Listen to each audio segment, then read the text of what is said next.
"Excuse me, sir. My mom has a ring just like yours." The words came from a small black Asian girl, her eyes steady as she spoke. Then she said something that made the air around him tighten. "She told me the man who gave it to her is my father." For a heartbeat, Hiroshi didn't know how to respond.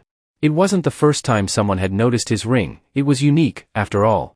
But the way this child, Mei Ling, looked at him, unblinking, made the room feel smaller, the ceiling lower. "That's a bold thing to say," he replied, his voice low, a note of caution beneath it. "Who told you to come to me?" "No one," Mei Ling said simply. "I saw you in the news last week. Mom said you looked older now, but the ring hadn't changed." Hiroshi's breath caught before he could stop it. The words inside. Most people wouldn't know the ring was engraved. The inscription was hidden, pressed against the skin, 7 words etched in his own handwriting. 7 words he'd chosen 2 decades ago for a gift meant for only one woman. He forced a polite smile, masking the ripple of unease in his chest. "What's your name?" "Mei Ling," she said, firmly this time. Hiroshi glanced around the lobby, half expecting to see a parent hurrying over. Instead, the desk clerks pretended not to notice, their eyes darting to him and back down. A doorman straightened at his post but didn't intervene. "Well, Mei Ling," he said, adjusting his tie, "rings like this aren't mass-produced. They're rare." "I know," she replied softly. "That's why I came to find you." "Find me?" He tilted his head. "You make it sound like you were looking for me." "I was," she said with the quiet certainty of someone stating a fact. "I wanted to see if you'd recognize me." A bellman pushed a cart past, the clink of glassware breaking the moment. Hiroshi took a step back, instinct telling him to end the conversation. He was on his way to the elevators, a meeting still lingering in his mind, numbers and schedules pressing in. "Tell your mom she has good taste," he said, turning slightly toward the elevators. "She knows," Mei Ling said. "But she said you stopped wearing yours after you left her." He froze. The hum of the lobby seemed to fade, replaced by the faint thud of his own pulse. Left her. The phrase was a blade slicing through the years. Hiroshi turned back, his composure slipping. "Where's your mother now?" "She's working," Mei Ling said, glancing toward the corridor that led to the hotel's restaurant. "She's the evening floor manager." The name Aiko drifted unbidden into his mind, soft, deliberate, from another lifetime. But he shut it down. "I see," he said, forcing a chuckle. "Well, you'd better not distract her from her job." Mei Ling tilted her head. "You're not curious." That was the problem. He was too curious. Before he could answer, a familiar voice called from across the lobby. "Hiroshi." It was Kenji, an old acquaintance from the board of a veterans charity, walking toward him with the easy stride of a man who knew everyone worth knowing. Kenji's eyes flicked to Mei Ling, then back to Hiroshi, a question hovering unspoken. "Friend of yours?" Kenji asked. Hiroshi shook his head quickly. "Just a conversation." But Kenji lingered a beat longer than necessary, his gaze moving between them. "Some doors," he said quietly, "aren't meant to stay closed forever." Hiroshi didn't reply. Kenji patted his shoulder and moved on, leaving the words to settle like dust in the still air. When Hiroshi turned back, Mei Ling was still watching him, her face unreadable, but her eyes searching. She didn't look away, even when he straightened his jacket and took a deliberate step toward the elevator. "Nice to meet you, Mei Ling," he said, meaning it as a goodbye. "You too, Mr. Tanaka," she replied, her voice calm, almost knowing. As the elevator doors closed, Hiroshi caught one last glimpse of her standing there, small in the vastness of the lobby, backpack slung over one shoulder, as if she had all the time in the world to wait. The ride to the top floor was smooth and silent, but his mind was anything but. He'd worn this ring every day for nearly a decade, not for its value, but for the history pressed into it. He'd given its twin to a woman he'd loved in a time before he was rich, before his life became a calendar of flights and contracts. A woman he hadn't seen since Osaka, a woman who'd vanished without explanation. And now, a child he'd never met had just told him her mother owned that ring and claimed he was her father.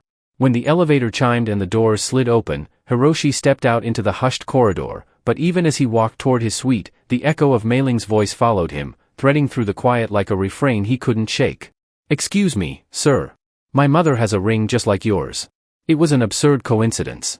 That's what he told himself as he keyed into his suite. He loosened his tie, set his briefcase down, and crossed to the window. The city stretched out in a grid of light and shadow, indifferent to the thoughts twisting through his head. He turned the ring on his finger, feeling the faint ridge of the inscription against his skin. 7 words. He didn't need to read them. They'd been etched into his memory long before they were etched into metal. Some truths, he thought, were meant to stay buried. Others had a way of clawing themselves to the surface. Hiroshi poured himself a glass of water, sat on the edge of the bed, and told himself he'd forget about the girl by morning. But deep down, he knew better. The ring had been quiet for nearly a decade. Tonight, it had started speaking again, and he wasn't sure he was ready for what it had to say. Hiroshi did not sleep that night. He lay in the dark of the suite, the hum of the city bleeding faintly through the double-glazed windows. His mind kept circling back to the lobby, to the small figure with the steady gaze and the words that had lodged like splinters in his thoughts. She told me the man who gave it to her is my father. He told himself it was absurd, a case of mistaken identity. Children sometimes imagined things, made connections that weren't there. But there was the ring, the detail about the inscription that was harder to ignore. At 5 a.m., he gave up on the pretense of sleep. He showered, dressed, and ordered coffee from room service.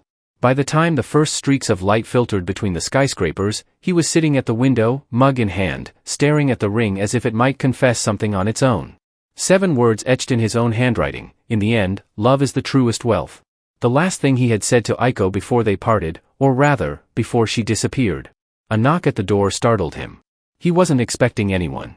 A young bellhop handed him the morning paper along with a note on hotel stationery. Hiroshi closed the door and unfolded the note. The handwriting was round and deliberate, the kind that came from a child. I hope we can talk again, Mei Ling. Hiroshi exhaled slowly, tapping the edge of the note against his palm.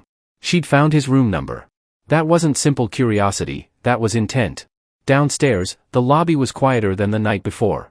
The morning rush had yet to begin, and only a handful of guests moved between the armchairs and the reception desk. Hiroshi made his way toward the cafe, ordering another coffee he didn't really need. As he waited, he scanned the restaurant entrance. No sign of Mei Ling, no sign of Aiko. He told himself to leave it alone. He was due at a board meeting across town in 2 hours. He had a full day. Yet, when his coffee came, he found himself walking down the service hallway instead of toward the exit. The service corridor smelled faintly of lemon cleaner and fresh rice from the kitchen. Staff passed him with polite nods, some recognizing him, others too busy to look twice. At the end of the hallway, a glass door led to the hotel's restaurant office. Through the window, he saw her, Aiko. She was on the phone, her dark hair pulled back into a neat bun, a black blazer over a crisp white blouse. Time had added something to her, an assurance in her posture, a weariness in her eyes, but it was her. The same woman who'd worn the twin to his ring, the same woman who had left without a word. Hiroshi hesitated, his hand hovering near the door handle. He had played this moment in his head before, what he'd say if he ever saw her again. But now, nothing came, only the memory of a summer night in Osaka, the smell of rain on pavement, the sound of her laugh. The door opened from the inside. Aiko stepped out, still speaking into the phone. She stopped short when she saw him, her expression tightening before she could hide it. "I'll call you back," she murmured into the receiver, then slipped the phone into her pocket. "Hiroshi," she said, her voice carefully neutral. "Aiko," he matched her tone, but his eyes searched her face.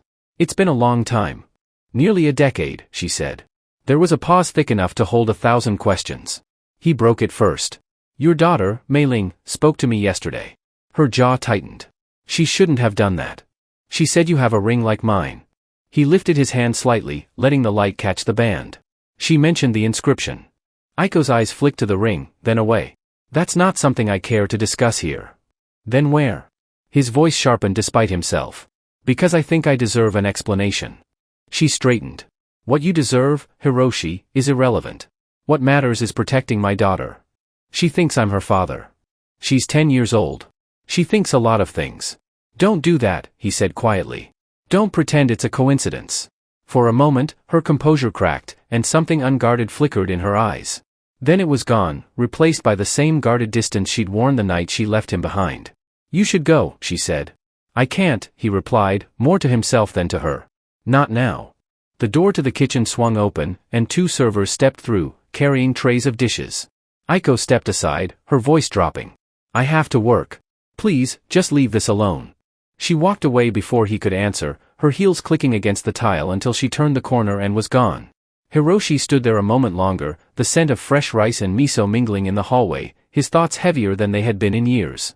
Back in the lobby, he spotted Kenji sitting in one of the leather armchairs, reading the paper. The older man looked up, reading Hiroshi's face instantly. "You found her," Kenji said.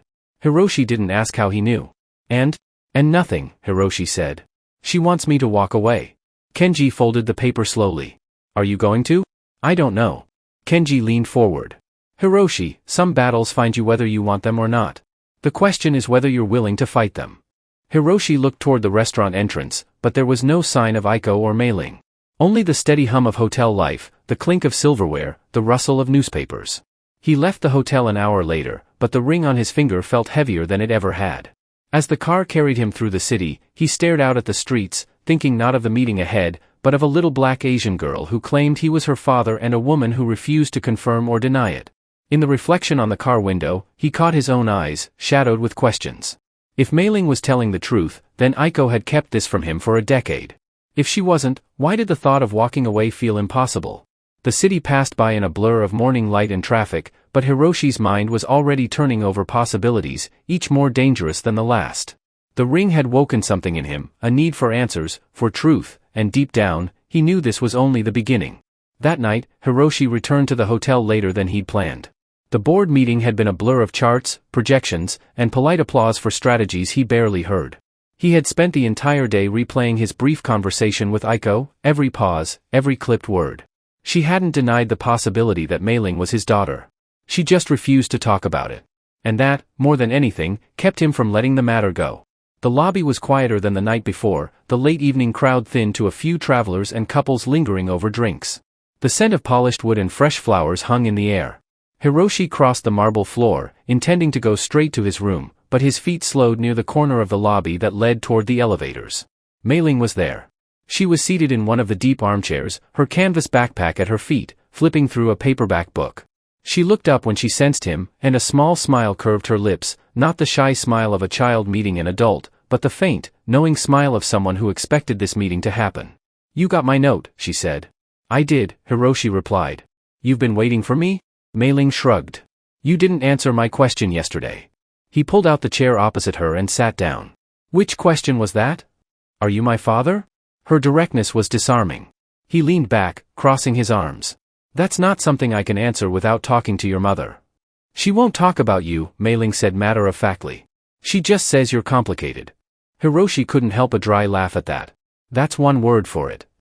Hiroshi studied her, noticing again the subtle echoes of someone he used to know. Her eyes, her calmness in conversation, the way she didn't fidget under silence. "Mei-ling, why did you really come up to me yesterday?" "Because I wanted to see if you'd recognize me," she said, her voice softening. "And because I thought maybe if I told you, you'd want to know more about me." Something twisted in his chest. "I do want to know," he admitted. "But your mother doesn't trust me." "That's not surprising," Mei-ling said matter-of-factly. "She said you two didn't part on good terms." Hiroshi felt the weight of her words. "No, we didn't," he said after a pause. "Did you love her?" The question landed heavier than he expected. "Yes," he said after a moment, "very much." Mei-ling didn't press further. She simply nodded, as though that answer confirmed something for her. A server passed by, collecting empty glasses from a nearby table. Hiroshi realized how strange the scene must look, a billionaire in a tailored suit talking quietly to a little girl at nearly 10 o'clock at night. He glanced toward the restaurant, half expecting Aiko to appear and put an end to it. But the doorway remained empty. "I should walk you back to your mom," he said at last. Mei-ling didn't move. "If you walk me back, she'll be mad at me. And at you. That's not a reason to avoid her." Mei-ling's gaze drifted to his hand, to the ring. "She told me she almost threw hers away once, but she didn't." His throat tightened. "Why not?" She said it reminded her of a man who could have been a great father if things had been different. For a moment, neither of them spoke. The weight of those words hung between them like something fragile. Finally, Hiroshi stood. "Mei-ling, I can't promise anything right now. But I will promise you this, I'm not going to forget this conversation." She closed her book and slipped it into her backpack. "Good, because I won't either." They walked together toward the elevators, their steps quiet on the marble. Just before they reached the corridor, Aiko appeared. Her eyes went straight to Mei-ling, then to Hiroshi. "Mei-ling, go to the staff lounge," she said, her voice tight. Mei-ling hesitated, looking between them. "It's okay," Hiroshi said gently. "Go on." When she was gone, Aiko stepped closer. "I told you to leave this alone." "And I told you I can't," he replied. "This isn't your life anymore, Hiroshi. You chose your path a long time ago. You don't get to walk back into ours and decide things are going to change." "I'm not here to decide for you," he said. "I'm here because a little girl came up to me and said I might be her father. You expect me to just pretend that didn't happen?" Aiko's voice dropped, sharp but trembling. "You left, Hiroshi. You didn't come looking. And now, after 10 years, you think you can just show up? I didn't know." His voice rose before he caught himself. "You vanished. One day you were there, the next you were gone. I searched for you, Aiko. I called. I wrote.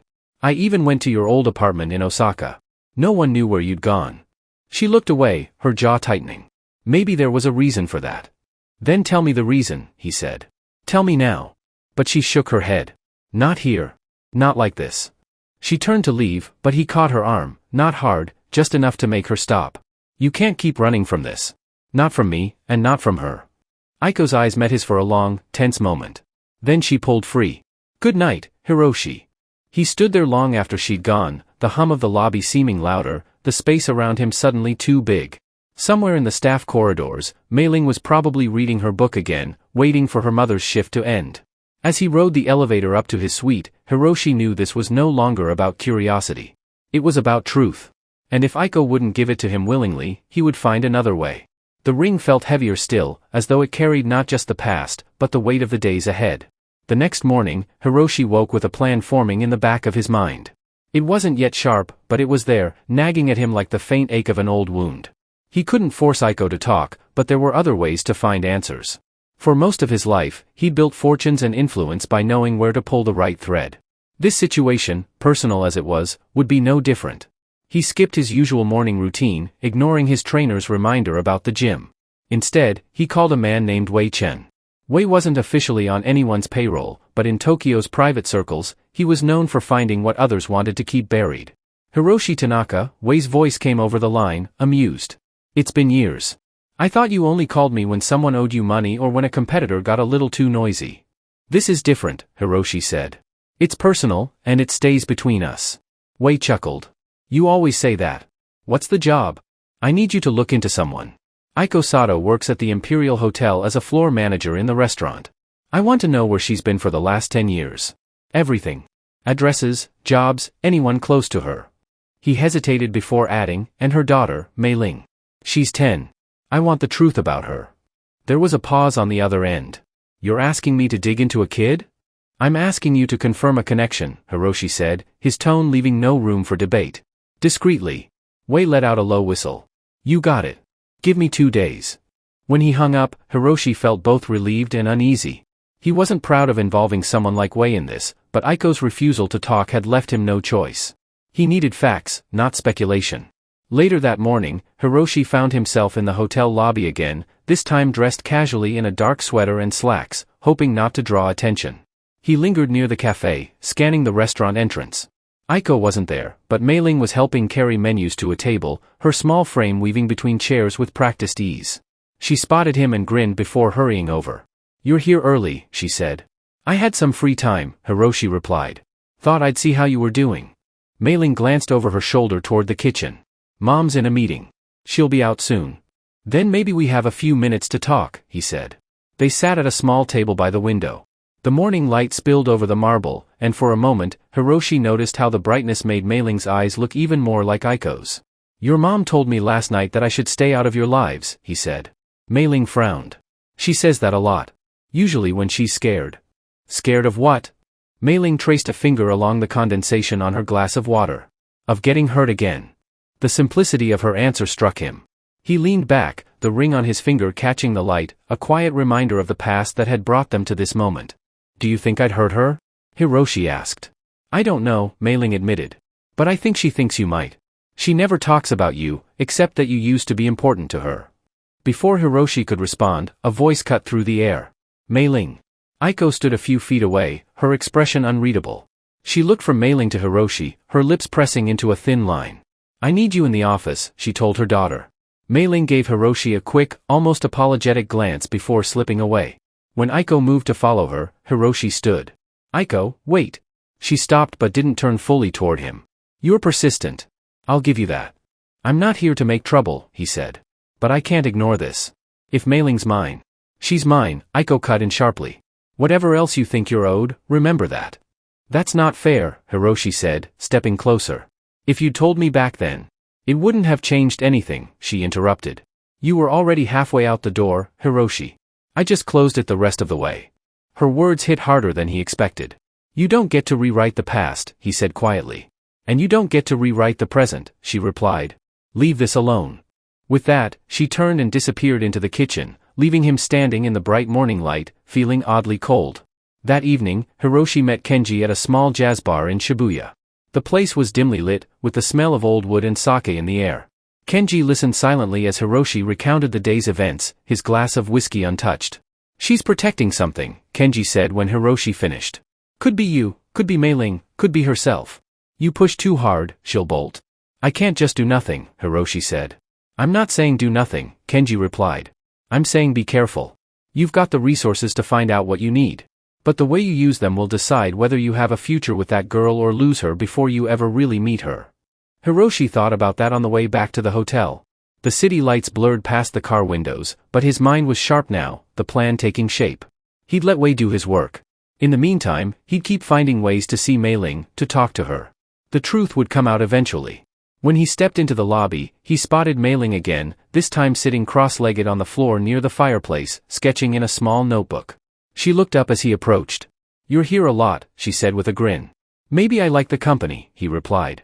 She flipped the notebook around to show him her drawing, a simple but striking sketch of two rings side by side, the same inscription etched inside each. Hiroshi stared at it, feeling a strange mix of pride and ache. That's very good, he said. It's what I think about, Mei-ling replied. Things that match.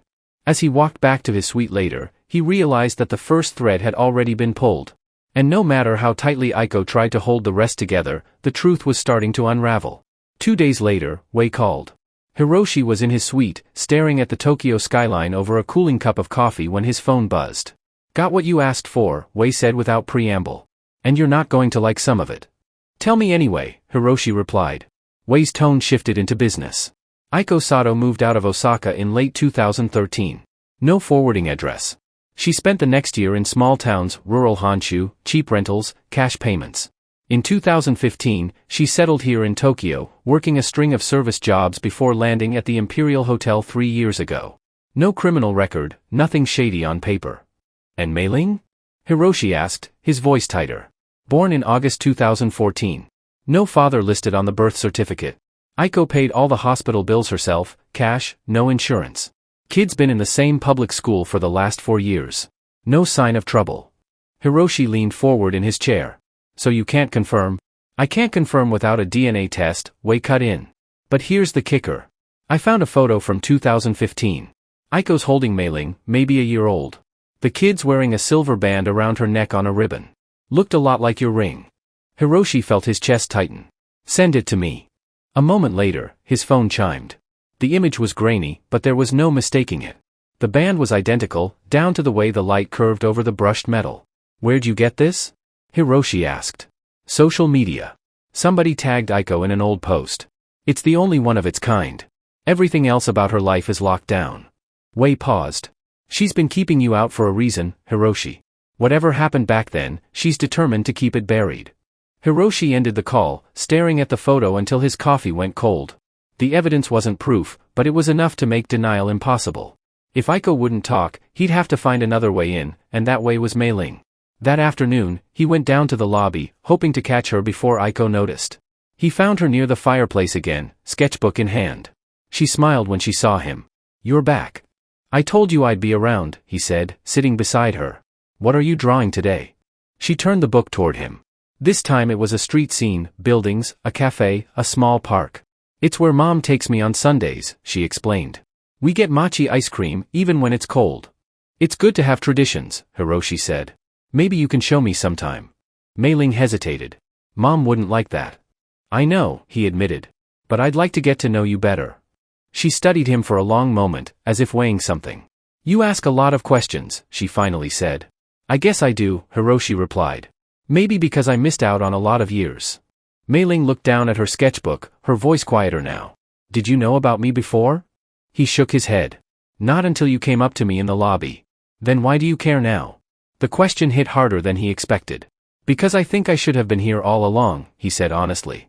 Before Mei-ling could respond, Aiko's voice cut in sharply. Mei-ling. They both turned. Aiko stood a few steps away, her expression tight, her eyes locked on Hiroshi. I need to speak with you alone. Mei-ling looked uncertain, but Hiroshi gave her a small nod. It's okay. I'll see you later. When she was gone, Aiko stepped closer. I don't know what you think you're doing, but it stops now, she said. I'm talking to my daughter, Hiroshi replied evenly. She's not your daughter until I say she is, Aiko snapped. Hiroshi kept his voice low, controlled. I've seen the photo, Aiko. The one from 2015. The band around her neck. It's the same as mine. Her breath caught just slightly, but she recovered quickly. That doesn't mean anything. It means enough, he said. Enough for me to want the truth. And if you won't give it to me, I'll find it another way. Aiko's eyes hardened. You think you can just push your way into her life, into mine? We've been fine without you.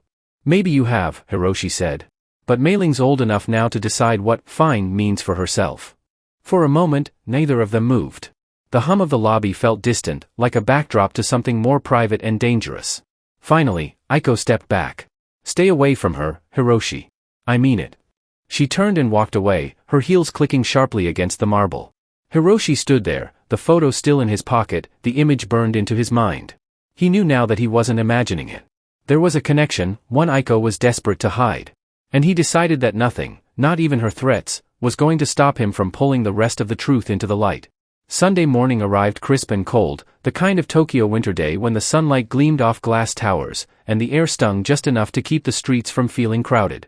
Hiroshi had been up before dawn, unable to stop thinking about the photograph Wei had found and Aiko's reaction when he'd mentioned it.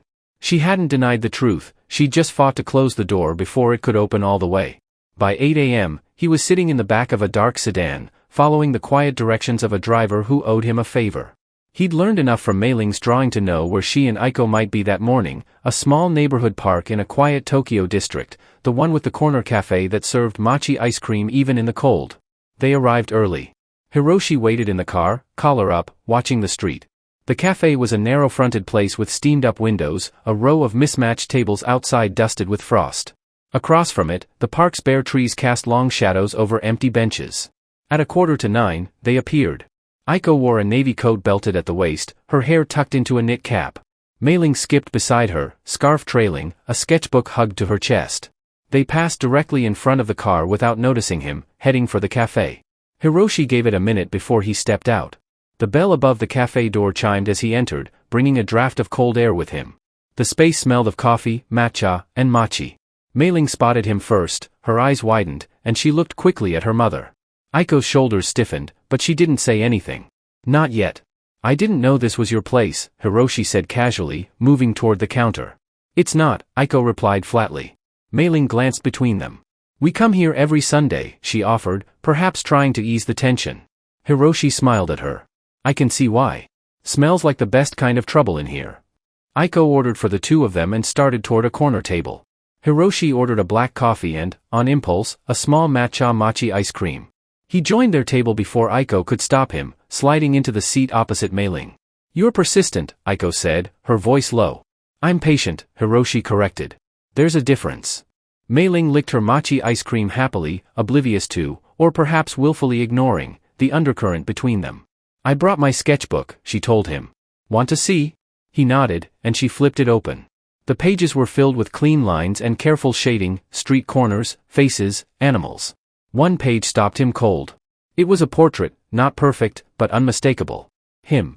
You drew this from memory? He asked. Mei-ling grinned. I like to draw things I want to remember. Aiko's eyes darkened, but she said nothing. When they finished, the three of them stepped back into the cold air. Aiko took Mei-ling's hand and started toward the park. Hiroshi walked beside them, earning a sharp glance from Aiko but no outright protest. The park was quiet, only a few dog walkers crossing the paths. Mei-ling ran ahead to a bench, setting her sketchbook down and pulling a packet of colored pencils from her pocket. She began to draw the bare trees and the fountain at the park center. Aiko turned to Hiroshi. You can't keep showing up like this. I'm not here to cause trouble, he said. I just want to know her, and I think she wants to know me. She's a child. She doesn't understand the consequences. She understands more than you give her credit for, Hiroshi replied. And I'm not leaving, Aiko. Not until I know the truth. Her lips pressed together. If you cared so much, you'd have been here 10 years ago. I didn't know, he said again, quietly but firmly. You disappeared. You made sure I couldn't find you. Aiko looked away, toward Mei-ling, who was now hunched over her drawing, oblivious to their exchange. There were reasons, she said. Then tell me, he pressed. She hesitated, the cold air frosting her breath. Not here. Not now. Hiroshi stepped closer. Then when? Her gaze met his, steady but conflicted. If I agree to tell you everything, you have to promise, no lawyers, no threats, no trying to take her from me. I'm not here to take her, Hiroshi said. I just want to be in her life. Aiko searched his face for a long moment before nodding slightly. Tomorrow, after my shift. But you'd better be ready for the truth, because it's not what you think. Hiroshi's chest tightened, but he nodded. I'll be there. Mei-ling ran up then, holding out her latest drawing. It was the three of them standing in the park, smiling. It's not done yet, she said. But I like how it's turning out. Hiroshi took the page carefully, feeling the weight of it more than the paper should allow. I like it, too, he said. Aiko put a hand on Mei-ling's shoulder. We should go. As they walked away, Hiroshi stayed where he was, watching them until they turned the corner and disappeared from sight. The drawing fluttered in his hand, and he knew tomorrow would bring answers, but also something else, something that might change everything. The next day felt longer than it had any right to. Hiroshi spent the morning distracted in back-to-back calls, barely hearing his assistant's updates on investment deals. Every hour seemed to move slower than the last, each one bringing him closer to Aiko's promise. He hadn't told Kenji or Wei about the meeting. He wanted to walk into it clean, without anyone's shadow hanging over the conversation. By late evening, the Imperial Hotel's lobby had that muted hum that came when dinner service was winding down. Guests lingered with after-dinner drinks, the smell of coffee and wagashi drifting out from the restaurant. Hiroshi waited near the elevator bank, coat folded over his arm, watching the door that led to the staff areas. At 9:15, Aiko emerged. She was still in her uniform, hair pulled back, but her eyes carried the weariness of a long shift. She spotted him immediately. Follow me, she said. No greeting, no hesitation. They left through the side entrance into the cold night. She walked briskly down a narrow street, away from the main avenue's noise. Hiroshi kept pace, noting how she avoided his eyes. Finally, she stopped in front of a small all-night diner tucked between a laundromat and a florist. Inside, the lighting was warm and dim, the smell of frying tempura hanging in the air. They slid into a booth in the far corner. A waitress with tired eyes poured them coffee without asking. Aiko wrapped her hands around the mug but didn't drink. You wanted the truth, she said finally. So, here it is. Hiroshi leaned forward. When I left Osaka, Aiko began, I wasn't running from you. I was running from what was coming. You were about to take a deal with Nakamura and Sato, and you didn't see what they were. I did. They weren't just buying your company. They were buying your silence. And they were dangerous. I couldn't risk you pulling me into that world. I couldn't risk pulling a child into it either. His brow furrowed. A child you already knew you were carrying. Aiko's eyes flickered, the confirmation he needed. I didn't tell you because if I did, you'd have fought to keep me there, and I needed to be gone. So, I left. I went places where no one could trace me. And for a long time, it worked. Hiroshi sat back, the air between them heavy. You thought disappearing would protect her from me, from my world. From the people your world attracted, Aiko corrected. You've always had enemies, Hiroshi. You think they'd have left a kid alone? He stared at her, frustration warring with an understanding he didn't want to admit. You should have given me the choice. She shook her head. Sometimes the choice isn't yours to have. Silence stretched. The clink of cutlery from across the diner seemed impossibly loud. Finally, Hiroshi spoke. So what now? You've kept this secret for 10 years. Do you expect me to walk away now that I know? Aiko's gaze was steady. I expect you to do what's right for Mei-ling. That means no sudden appearances at her school. No trying to win her over behind my back. If you want to be in her life, it's on my terms. Hiroshi felt the muscles in his jaw tighten. And if I agree? Then maybe, Aiko said, you'll get the chance to know her without destroying the life I've built for her. The waitress returned with a refill neither of them touched. Hiroshi's voice was low when he spoke again. I'm not going to be a shadow she hears about in half-truths. If I'm in all the way. Aiko studied him for a long moment, as if measuring whether he was capable of keeping such a promise. Then prove it. Start small. Sunday dinners, a walk in the park. No questions she's not ready for. It wasn't what he wanted, but it was a start. Fine, he said. She nodded, as if a contract had been sealed. We'll see if you mean it. They left the diner together but walked in opposite directions at the corner. Hiroshi's breath fogged in the air as he replayed the conversation. He had the truth, or at least a version of it. He knew Mei-ling was his, and now he had a narrow path forward. Back in his suite, he poured himself a drink and stood at the window, looking down at the city lights. Somewhere out there, Aiko was tucking Mei-ling into bed, maybe reading her a story. The thought brought a tightness to his chest that was equal parts longing and resolve. He picked up his phone, almost calling Kenji, then set it down again. This was his to handle quietly, on Aiko's terms for now, but the promise he'd made to himself in the park still stood. Whatever it took, Mei-ling would know exactly who he was, and she'd never have to wonder if he'd been there for her. Because now he was here to stay. By the time Sunday arrived, Hiroshi had replayed Aiko's words enough times that they had carved themselves into his mind. Start small. Sunday dinners, a walk in the park, no questions she's not ready for. It was both an invitation and a test, and he intended to pass it without a single misstep. The morning was gray and damp, a thin drizzle misting the streets. He chose his clothes carefully, casual, but not careless, dark jeans, a pressed navy shirt, and a wool coat. He left the gleaming sports cars in the garage, opting instead for a simple black sedan. The last thing he wanted was to show up like a walking headline. At exactly 5 o'clock, he stood outside the modest brick apartment building Aiko had given him the address for. The neighborhood was quiet, a mix of families and older residents who nodded politely as they passed. When the door opened, it was Mei-ling who greeted him, her hair pulled back with a bright yellow headband. You made it, she said, smiling wide. I wouldn't miss it, Hiroshi replied. He handed her a paper bag from a bakery in Ginza. Thought you might like dessert for later.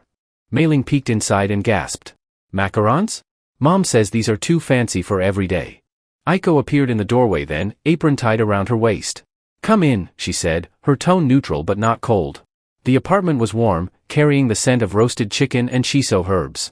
It was small but well kept, walls lined with bookshelves and framed sketches, many of them clearly Mei-ling's work.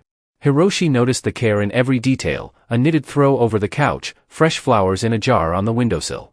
Mei-ling led him to the kitchen table, already set for 3. I helped with the salad, she announced proudly. I can tell, Hiroshi said, noting the careful arrangement of vegetables. Aiko moved between the stove and the counter, her motions precise. Dinner will be ready in a few minutes. They sat down together not long after. The chicken was golden and fragrant, the vegetables roasted to perfection. Conversation began awkwardly, with Mei-ling filling most of the silence, talking about her school art project, the stray cat that sometimes visited the alley behind the building, and a classmate who thought rice balls with umeboshi were fancy food. Hiroshi listened, asking small questions, careful not to steer the conversation toward anything Aiko might consider dangerous territory. He wanted Mei-ling to feel like this was just dinner, not an interrogation. Halfway through the meal, Mei-ling tilted her head. Do you cook? She asked. Hiroshi chuckled. I can make tamagoyaki, and I'm very good at ordering takeout. Aiko smirked faintly, the first sign of humor from her that evening. So nothing that would survive without a delivery driver. Exactly, Hiroshi said, and Mei-ling giggled. After dinner, Aiko began clearing the table, but Hiroshi stood. Let me help. She hesitated, then handed him a stack of plates. They worked in quiet rhythm, Mei-ling humming to herself in the living room as she opened the bakery bag. When the dishes were done, they joined Mei-ling for dessert. She offered each of them a macaron before biting into a bright pink one. This is the best Sunday dinner ever, she declared, crumbs dusting her fingers. Aiko gave her a look. It's not polite to talk with your mouth full. Mei-ling swallowed, then grinned. Still the best. Hiroshi smiled, feeling a warmth in his chest that had nothing to do with the heat from the kitchen. For the first time in years, he felt like he was part of something that wasn't measured in profits or contracts. After dessert, Mei-ling pulled out her sketchbook again. I want to draw all of us, she said. So I remember the first time you came over for dinner. Hiroshi sat still while she worked, Aiko watching from the couch. The scratch of pencil on paper filled the room. When she was done, Mei-ling turned the book around. The drawing was simple but full of life, 3 figures at a small table, laughter caught in their expressions. It's perfect, Hiroshi said softly. You can have it, Mei-ling replied, tearing the page out carefully and handing it to him. He folded it neatly and slipped it into his coat pocket. Thank you. I'll keep it safe. When it was time to leave, Aiko walked him to the door. You did well, she said quietly, so Mei-ling wouldn't hear. No pushing, no prying. If you can keep that up, maybe this will work. I meant what I said, Hiroshi replied. I'm here for her, and for you, if you'll let me be. Her eyes searched his face for a long moment before she nodded once. We'll see. Outside, the drizzle had stopped, leaving the streets slick and reflective under the streetlights. Hiroshi walked to the car with the drawing still in his pocket, feeling the weight of it against his chest. For the first time since meeting Mei-ling, he allowed himself to believe that this might be the start of something real. And though the road ahead was still uncertain, he knew one thing for sure, he wasn't walking away. Not now, not ever. The week after that first Sunday dinner moved with a steadier rhythm. Hiroshi kept his word, resisting the urge to call or drop by unannounced. He focused on business during the day, but every evening his thoughts circled back to that small kitchen table, the way Mei Ling's laughter filled the room, and the cautious approval in Aiko's eyes. By Friday, he was beginning to think they might be finding a fragile sort of balance. That illusion cracked when Kenji showed up uninvited to his office late that afternoon. "Your secretary tried to tell me you were busy," Kenji said, shutting the door behind him. "But we both know you'd rather hear this now." Hiroshi leaned back in his chair. "What is it?" Kenji tossed a manila folder onto the desk. "Someone's been asking questions about Aiko. And not the friendly kind. My guy at the precinct heard it from a beat cop who was approached by a PI looking for addresses, work history, anything they could get." Hiroshi's brow furrowed. "Not way." "No," Kenji said. "And that's what worries me. Whoever it is, they're careful. Paid in cash. No trail. But the timing, right after you reconnected? That's not coincidence." Hiroshi opened the folder. Inside were a few printed notes and a grainy photo from a traffic cam, Aiko and Mei Ling crossing a street, unaware they were being watched. A cold weight settled in his stomach. "Who else knows about her other than me?" "No one you told directly," Kenji said. "But you've got enemies, Hiroshi. Some of them would see a kid as leverage."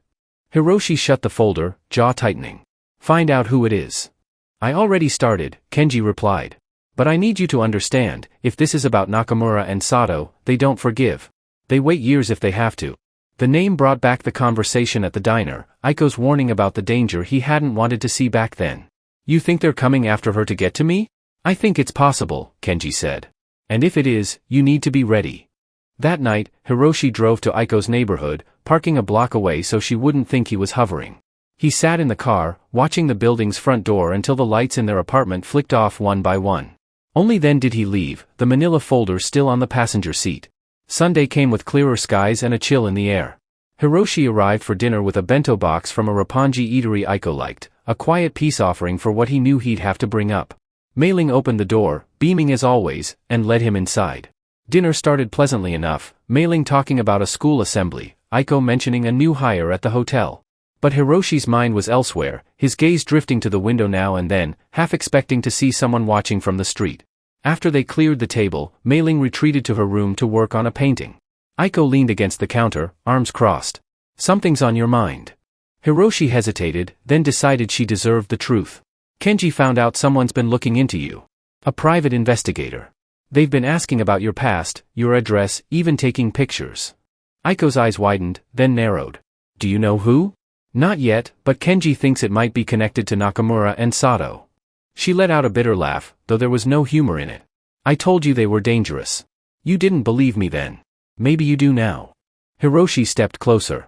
"If they're after you or Mei Ling, it's because of me. I won't let that happen." "And how exactly do you plan to stop it?" Aiko's voice was sharp, but beneath it was something else, fear she was trying to hide. "By finding out who's behind it and shutting it down before it gets near either of you," Hiroshi said firmly. "But I need you to trust me." Aiko shook her head slowly. "Trust isn't the problem, Hiroshi. The problem is that I've spent 10 years keeping her out of this." She stopped herself, pressing her lips together. "If anything happens to her." "It won't," he said, the words more a promise to himself than to her. They stood there for a moment, the sound of Mei Ling humming faintly from her room. Finally, Aiko's shoulders dropped slightly. "Fine. But if I see even a hint of danger, this ends. I take her, and you never see either of us again." Hiroshi nodded once. "Understood." When he left that night, the air outside felt sharper. He slid into the driver's seat, scanning the street before pulling away. 2 blocks down, he spotted a dark sedan idling at the curb. Its windows were tinted, but he caught the faint glow of a cigarette ember inside before it flicked away. He didn't stop, didn't slow, but he memorized the license plate before the car turned down another street. Back in his apartment, he called Kenji. "I've got something for you," he said. "And I want answers fast." As he hung up, Hiroshi realized the game had changed. This wasn't just about proving to Aiko that he could be part of Mei Ling's life. Now it was about keeping that life safe, no matter who was coming for them. Kenji called the next afternoon. "Got a name on that plate you gave me," he said. "Registered to a shell company out of Singapore. No surprise there, but the car's been spotted in Roppongi twice this week, both times near the Imperial Hotel. Driver's clean on paper, no priors, no social media, nothing sloppy. Which means he's a pro." Hiroshi paced his living room, phone pressed to his ear. "You think he's watching me or Aiko?" "Both," Kenji replied. If I had to bet, they're mapping your movements and hers, looking for overlap, opportunities. Hiroshi stopped at the window, looking out at the evening traffic. I want someone watching that car. If he moves on them, I want to know before he's out of the driveway. I can put a tail on him, Kenji said. But listen, if this is who I think it is, they're not going to spook easy. They'll keep coming until they get what they want. And what's that? Depends, Kenji said. If it's Nakamura and Sato, they might want leverage, something to make you fold on whatever you're holding back. He let the silence finish the sentence. That night, Hiroshi couldn't shake the feeling of eyes on him. He went over every conversation with Aiko, every glance over her shoulder when they were in public. He thought of Mei-ling, her head bent over her sketchbook, unaware of how the world could turn dark without warning. By Saturday, he had a plan, not a perfect one, but something to buy them space. He called Aiko just after noon. I want to take you and Mei-ling somewhere tomorrow. Somewhere out of the city for the day. No pressure. Just a change of scene. She was quiet for a long moment. Where? A place near Lake Kawaguchi. Private. Secure. We'll have lunch, maybe walk by the lake. Mei-ling will like it. Why? Hiroshi didn't lie. Because I don't like the way the city feels right now. And I'd rather we were somewhere I could control the space. Aiko's voice dropped. Is this about the car you mentioned? Yes, he said simply. Another pause. All right. But if I see one thing I don't like, we leave. No questions asked. Deal. Sunday dawned bright and cold. Hiroshi arrived at their building in the sedan, no driver, no security detail in sight. Mei-ling bounded down the steps first, bundled in a green coat and knit hat. Where are we going? She asked, climbing into the back seat. You'll see, Hiroshi said, smiling. Aiko followed, sliding into the front passenger seat. Her eyes searched his face briefly before she buckled in. Let's go. The drive took them north, the Tokyo skyline fading into open stretches of highway lined with bare trees. Mei-ling filled the time with chatter about school and her art club. Aiko listened quietly, her gaze occasionally drifting to the side mirror. 2 hours later, they pulled up to a sprawling estate by Lake Kawaguchi. The main house stood back from the road, flanked by tall pines. Hiroshi parked near the porch. Belongs to an old friend, he explained. He's in Europe for the season. We'll have the place to ourselves. Inside, the house was warm and inviting, stone fireplace, overstuffed chairs, the scent of cedar lingering in the air. Mei-ling darted from room to room, delighting in the high ceilings and the wide windows overlooking the lake. Over lunch, simple katsu sandwiches and hot matcha, Hiroshi felt some of the tension ease from Aiko's posture. But it didn't last. Around mid-afternoon, as Mei-ling sat by the window sketching the lake, Aiko joined him in the kitchen. We're not staying overnight, she said. Here is the continuation of the rewritten story, maintaining the original meaning, structure, and emotional depth. All names have been changed to Asian names, with Anna as Mei-ling, a black Asian girl, and the setting adjusted slightly, e.g., New York to Tokyo, Midtown to Roppongi, upstate to Lake Kawaguchi, Lower East Side to a quieter Tokyo district like Nakameguro, Atlanta to Osaka, to align with the cultural context while preserving the narrative's essence. I wasn't planning on it, Hiroshi replied. Aiko leaned against the counter. I know you think you're protecting us, but this isn't normal. Mei-ling's going to notice if we keep disappearing into safe houses. This isn't a safe house, Hiroshi said, but the words sounded hollow even to him. Aiko crossed her arms. I'm not saying we ignore the problem, but if you want to be part of her life, you have to learn how to live it without turning every day into a covert operation. Before he could answer, Mei-ling's voice carried from the other room. There's a car out there. They moved fast. Hiroshi joined her at the window.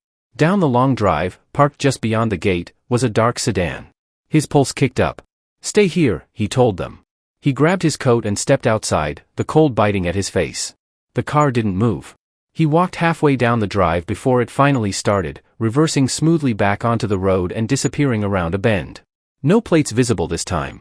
When he returned, Aiko was standing in the doorway, her expression tight. That's the same car, isn't it? Yes, he admitted. Her voice was low but fierce. You brought us here to keep us safe, and they still found us. What does that tell you? That they're serious, Hiroshi said. And that I need to get ahead of them before they get any closer.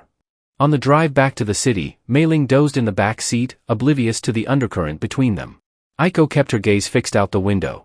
Hiroshi gripped the wheel, his mind already moving through the next steps, Kenji doubling the tale, Wei digging deeper into the shell company, and himself making sure the next Sunday dinner wasn't interrupted by a shadow parked at the curb. Whoever was behind that sedan had just crossed a line, and Hiroshi had no intention of letting them cross another. Monday morning broke gray and windless, the kind of stillness that always set Hiroshi on edge. He was in his office by 7, the manila folder from Kenji spread open on his desk, the grainy traffic cam photo, the notes about the shell company, the report on the sedan. They all pointed to one conclusion: whoever was behind this had resources, patience, and a clear objective. Kenji arrived just after 9, a paper cup of coffee in hand. "My guy tracked the sedan to a parking garage in Nakameguro," he said. "Driver went in alone, came out on foot 20 minutes later. No cameras inside, no way to see who he met. Car was gone by the time we checked back." "Which means they've got more than one player," Hiroshi said, rubbing a hand over his jaw. "Exactly. And they're disciplined. No mistakes so far." Hiroshi leaned back in his chair. "What's our play?" Kenji set the coffee down. "We bait them. Give them something to follow that isn't Aiko or mailing, make them think you're moving something they want." Hiroshi considered it. "Risky. If they believe it's real, they could hit hard." "That's the point," Kenji said. "Better they come at you than at them."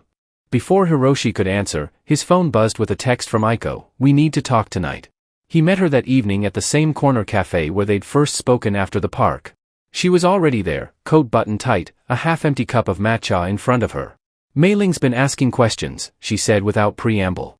"She wants to know why you keep looking over your shoulder, why you notice cars on the street." "She's not stupid, Hiroshi." "I know," he said, sitting down. Aiko's gaze was sharp. "If she starts to feel unsafe, this ends. I won't have her growing up afraid every time she leaves the apartment." "I don't want that either," Hiroshi said. "Which is why Kenji and I are going to draw them out. Get them to make a move when we're ready for it." Her lips pressed into a thin line. "And what if you're wrong? What if you underestimate them?" "I won't," he said, the certainty in his tone more for her than himself. She studied him for a long moment, then looked away. "Just remember, she's my whole world. I can't lose her." "You won't," he said quietly. The next 3 days were a blur of preparation. Kenji arranged for a decoy package, a sealed metal case filled with nothing but scrap electronics, supposedly containing sensitive corporate data. Wei planted whispers in the right places, ensuring word of its transfer would reach the ears they wanted. Friday night, Hiroshi drove the decoy route himself, a different sedan, a cap pulled low. Kenji followed at a distance in an unmarked SUV. The streets were slick with rain, the city lights smeared in the windshield. 2 hours in, they got a bite. The dark sedan appeared in the rearview, keeping just far enough back to be cautious but close enough to confirm intent. Hiroshi kept his speed steady, leading them across town toward a deserted stretch by the docks in Yokohama. When he turned onto the final road, Kenji's voice crackled in his earpiece: "They're closing in. 3 blocks back." Hiroshi pulled to the curb, engine idling. He stepped out, the rain plastering his hair to his forehead, the case in one hand.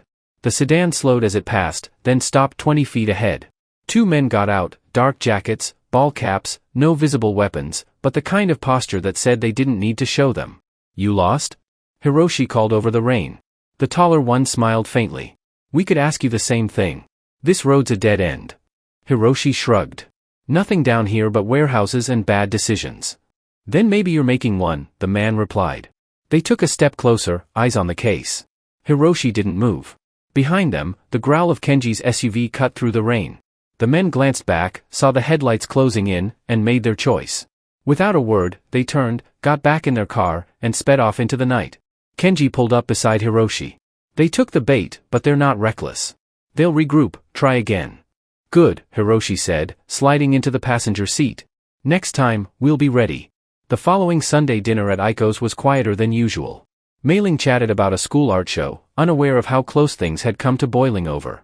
Hiroshi kept his voice light, but every so often, his gaze drifted to the window, scanning the street. When he left that night, Aiko walked him to the door. "You're not telling me everything," she said softly. "I'm telling you enough," he replied. "Enough to know I'm not backing down."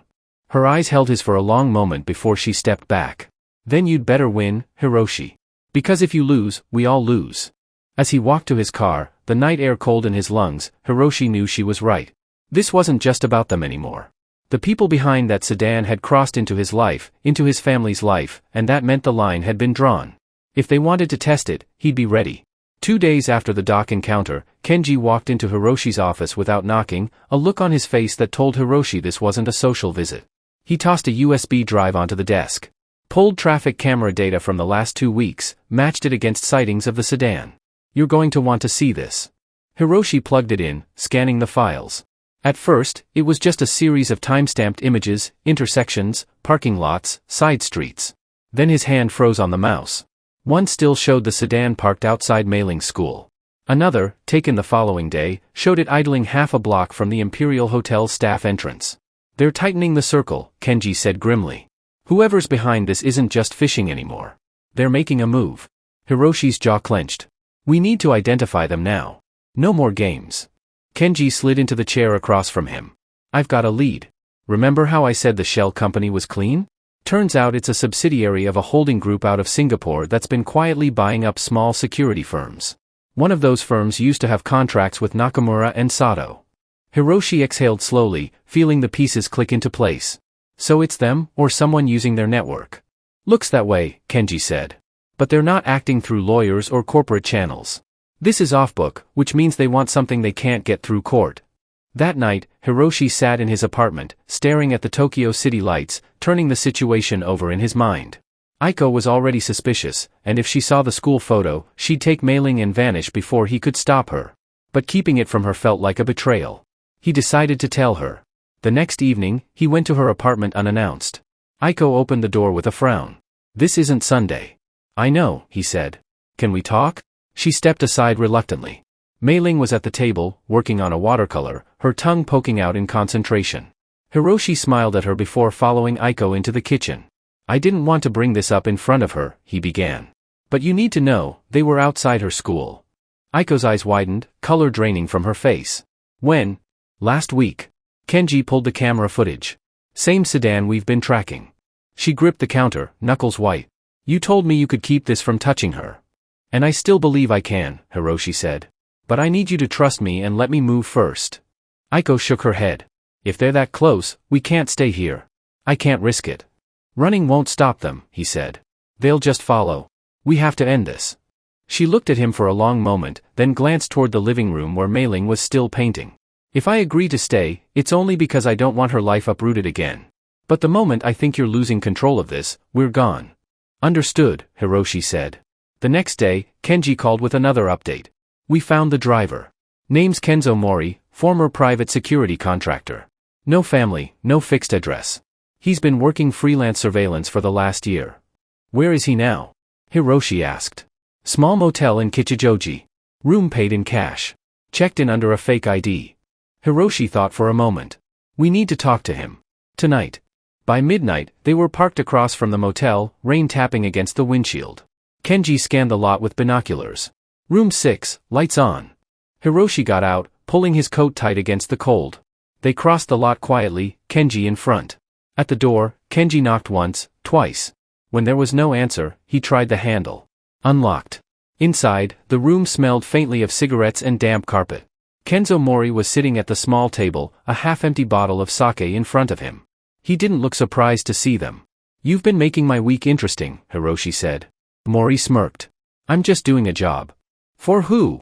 "That's above my pay grade," Mori said, leaning back in his chair. "I get an assignment, I follow it. That's it." "Not anymore," Hiroshi said. "You're done following them." Mori shrugged. "You going to pay me to walk away?" Kenji stepped closer. "We make it clear what happens if you don't." Mori's smirk faltered. He looked at Hiroshi, then at Kenji, weighing his options. "Fine. I'll tell you this much. Your problem isn't Nakamura and Sato. Not exactly. It's someone who used to work for them. Someone with a grudge." "Name?" Hiroshi said. "Tetsuo Hayashi," Mori replied. "Ex-chief of operations. Got pushed out after a deal went bad. He's been freelancing ever since. And if he's watching the girl, it's because he wants leverage over you." Hiroshi felt a cold certainty settle in. He knew Hayashi, knew exactly what he was capable of. And if Hayashi had set his sights on Aiko and Mei-Ling, it meant this was only just beginning. As they left the motel, rain turning to sleet, Hiroshi made a silent vow. Hayashi had just made the fight personal. And Hiroshi didn't lose personal fights. The name Tetsuo Hayashi hung in the air like a bad taste Hiroshi couldn't spit out long after Kenji dropped him at his apartment. Hiroshi sat alone in the dim light of his living room, replaying the last time he'd seen Hayashi. It had been 6 years ago in a boardroom filled with smoke and tension. Hayashi had been escorted out after the failed Singapore deal, a deal that had cost powerful people millions and had nearly dragged Hiroshi's own company into the grave. Hayashi hadn't gone quietly. He'd promised Hiroshi, in front of everyone, that one day he'd collect what he was owed. Now, it seemed that day had arrived. The next morning, Hiroshi was in Kenji's office before sunrise. "We're not playing defense anymore," he said, dropping into the chair across from Kenji's desk. "If Hayashi's involved, we take the fight to him." Kenji looked up from his computer, brow furrowed. "I've been digging since last night. Hayashi's been off the radar for years, no bank accounts in his name, no property. He moves like a ghost, burner phones, cash transactions, shell companies." Hiroshi leaned forward. "Then we find the people he uses. No one operates in a vacuum. Mori was one of them. Who else?" Kenji tapped a few keys and pulled up a list of names. "These three have shown up in connection with Hayashi more than once. One's an accountant who launders money. One's a logistics guy. And the last, well, the last is trouble." As he walked to his car, the night air cold in his lungs, Hiroshi knew she was right. This wasn't just about them anymore. The people behind that sedan had crossed into his life, into his family's life, and that meant the line had been drawn. If they wanted to test it, he'd be ready. 2 days after the dock encounter, Kenji walked into Hiroshi's office without knocking, a look on his face that told Hiroshi this wasn't a social visit. He tossed a USB drive onto the desk. Pulled traffic camera data from the last 2 weeks, matched it against sightings of the sedan. "You're going to want to see this." Hiroshi plugged it in, scanning the files. At first, it was just a series of time-stamped images, intersections, parking lots, side streets. Then his hand froze on the mouse. One still showed the sedan parked outside Mei-Ling's school. Another, taken the following day, showed it idling half a block from the Imperial Hotel staff entrance. "They're tightening the circle," Kenji said grimly. "Whoever's behind this isn't just fishing anymore. They're making a move." Hiroshi's jaw clenched. "We need to identify them now. No more games." Kenji slid into the chair across from him. "I've got a lead. Remember how I said the shell company was clean? Turns out it's a subsidiary of a holding group out of Singapore that's been quietly buying up small security firms. One of those firms used to have contracts with Nakamura and Sato." Hiroshi exhaled slowly, feeling the pieces click into place. "So it's them, or someone using their network." "Looks that way," Kenji said. "But they're not acting through lawyers or corporate channels. This is off-book, which means they want something they can't get through court." That night, Hiroshi sat in his apartment, staring at the Tokyo city lights, turning the situation over in his mind. Aiko was already suspicious, and if she saw the school photo, she'd take Mei-Ling and vanish before he could stop her. But keeping it from her felt like a betrayal. He decided to tell her. The next evening, he went to her apartment unannounced. Aiko opened the door with a frown. "This isn't Sunday." "I know," he said. "Can we talk?" She stepped aside reluctantly. Mei-Ling was at the table, working on a watercolor, her tongue poking out in concentration. Hiroshi smiled at her before following Aiko into the kitchen. "I didn't want to bring this up in front of her," he began. "But you need to know, they were outside her school." Aiko's eyes widened, color draining from her face. "When?" "Last week." Kenji pulled the camera footage. "Same sedan we've been tracking." She gripped the counter, knuckles white. "You told me you could keep this from touching her." "And I still believe I can," Hiroshi said. "But I need you to trust me and let me move first." Aiko shook her head. "If they're that close, we can't stay here. I can't risk it." "Running won't stop them," he said. "They'll just follow. We have to end this." She looked at him for a long moment, then glanced toward the living room where Mei-Ling was still painting.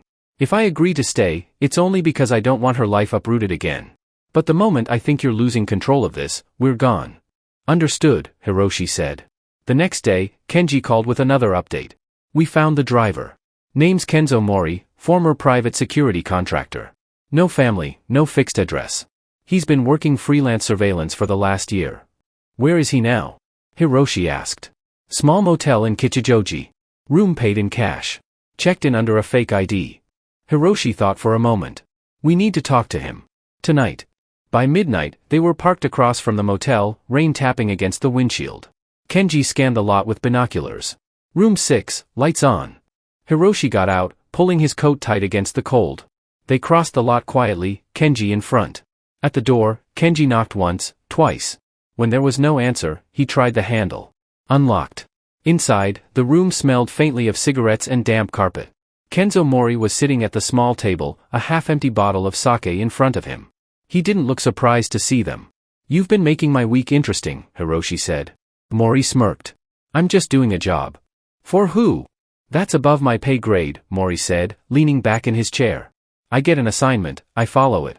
That's it. Not anymore, Hiroshi said. You're done following them. Mori shrugged. You going to pay me to walk away? Kenji stepped closer. We make it clear what happens if you don't. Mori's smirk faltered. He looked at Hiroshi, then at Kenji, weighing his options. Fine. I'll tell you this much. Your problem isn't Nakamura and Sato. Not exactly. It's someone who used to work for them. Someone with a grudge. Name? Hiroshi said. Tetsuo Hayashi, Mori replied. Ex-chief of operations. Got pushed out after a deal went bad. He's been freelancing ever since. And if he's watching the girl, it's because he wants leverage over you. Hiroshi felt a cold certainty settle in. He knew Hayashi knew exactly what he was capable of. And if Hayashi had set his sights on Aiko and Mei Ling, it meant this was only just beginning. As they left the motel, rain turning to sleet, Hiroshi made a silent vow. Hayashi had just made the fight personal. And Hiroshi didn't lose personal fights. The name Tetsuo Hayashi hung in the air like a bad taste Hiroshi couldn't spit out long after Kenji dropped him at his apartment. Hiroshi sat alone in the dim light of his living room, replaying the last time he'd seen Hayashi. It had been 6 years ago in a boardroom filled with smoke and tension.